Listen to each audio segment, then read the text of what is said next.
सरस्वती का अर्थ होता है बहाव। यह बहाव केवल पानी का नहीं बल्कि विद्या और कला का भी है।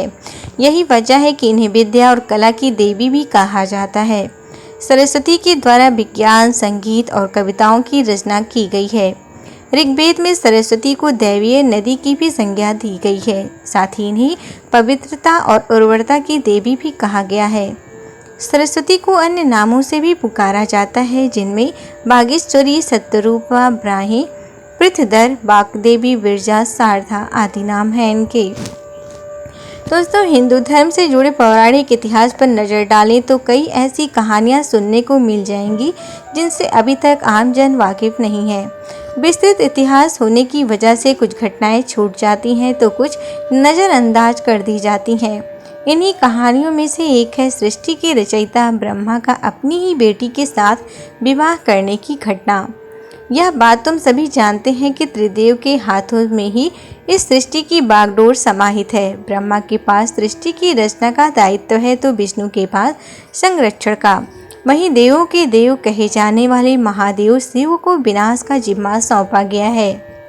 इसी विनाश के बाद फिर से शुरू होता है सृजन का चक्र। ब्रह्मा का अपनी ही बेटी के साथ विवाह करने की इस घटना का उल्लेख सरस्वती पुराण में वर्णित है। सरस्वती पुराण के अनुसार सृष्टि की रचना करते समय ब्रह्मा ने सीधे अपने वीर्य से सरस्वती को जन्म दिया था। इसीलिए ऐसा कहा जाता है कि सरस्वती की कोई मां नहीं, केवल पिता ब्रह्मा थे। सरस्वती को विद्या की देवी कहा जाता है, लेकिन विद्या की ही यह देवी बेहद खूबसूरत और आकर्षक थी कि स्वयं ब्रह्मा भी सरस्वती की आकर्षण से खुद को बचाकर नहीं रख पाए और उन्हें अपनी अर्धांगिनी बनाने पर विचार करने लगे। सरस्वती ने अपने पिता की इस मनोभावना को भांपकर उनसे बचने के लिए चारों दिशाओं में छिपने का प्रयत्न किया, लेकिन उनका हर प्रयत्न बेकार साबित हुआ। इसीलिए विवश होकर उन्हें अपने पिता के साथ विवाह करना पड़ा। ब्रह्मा और सरस्वती करीब 100 वर्षों तक एक जंगल में पति पत्नी की तरह रहे। इन दोनों का एक पुत्र भी है जिसका नाम रखा था स्वयं भूमनु। इसके उलट मत्स्य पुराण के अनुसार ब्रह्मा के 5 सिर थे। कहा जाता है जब ब्रह्मा ने सृष्टि की रचना की तो वह इस समस्त ब्रह्मांड में अकेले थे। ऐसे में उन्होंने अपने मुख से सरस्वती, सांध्य, ब्राह्मी को उत्पन्न किया। ब्रह्मा अपनी ही बनाई हुई रचना सरस्वती के प्रति आकर्षित होने लगे और लगातार उन पर अपनी दृष्टि डालते रखते थे। ब्रह्मा की दृष्टि से बचने के लिए सरस्वती चारों दिशाओं में छिपी, लेकिन वह उनसे बच नहीं पाई। इसीलिए सरस्वती आकाश में जाकर छिप गईं, लेकिन अपने 5वें सिर से ब्रह्मा ने उन्हें आकाश में भी खोज निकाला और उनसे सृष्टि की रचना में सहयोग करने का निवेदन किया।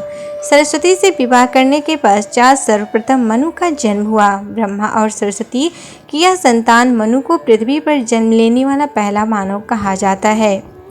इसके अलावा मनु को वेदों, सनातन धर्म और सांस्कृतिक समेत समस्त भाषाओं का जनक भी कहा जाता है।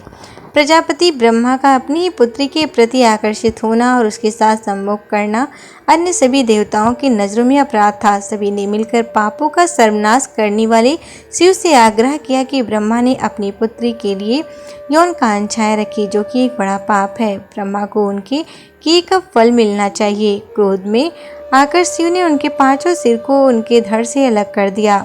शिव पुराण के अनुसार ब्रह्मा के सर्वप्रथम 5 सिर थे, लेकिन जब अपने 5वें मुख से उन्होंने सरस्वती, जो कि उनकी पुत्री थी, को उनके साथ संभोग करने के लिए कहा तो क्रोधवश सरस्वती ने उनसे कहा कि तुम्हारा यह मुंह हमेशा अपवित्र बातें ही करता है, जिसकी वजह से आप भी विपरीत ही सोचते हैं। इसी घटना के बाद एक बार भगवान शिव अपनी अर्धांगिनी पार्वती को ढूंढते हुए ब्रह्मा के पास पहुंचे तो 5वें सिर को छोड़कर उनके अनेक अन्य सभी मुखों ने उनका अभिवादन किया, जबकि 5वें मुख ने अमंगल आवाजें निकालनी शुरू कर दी। इसी कारणवश क्रोध में आकर शिव ने ब्रह्मा के 5वें सिर को उनके धड़ से अलग कर दिया।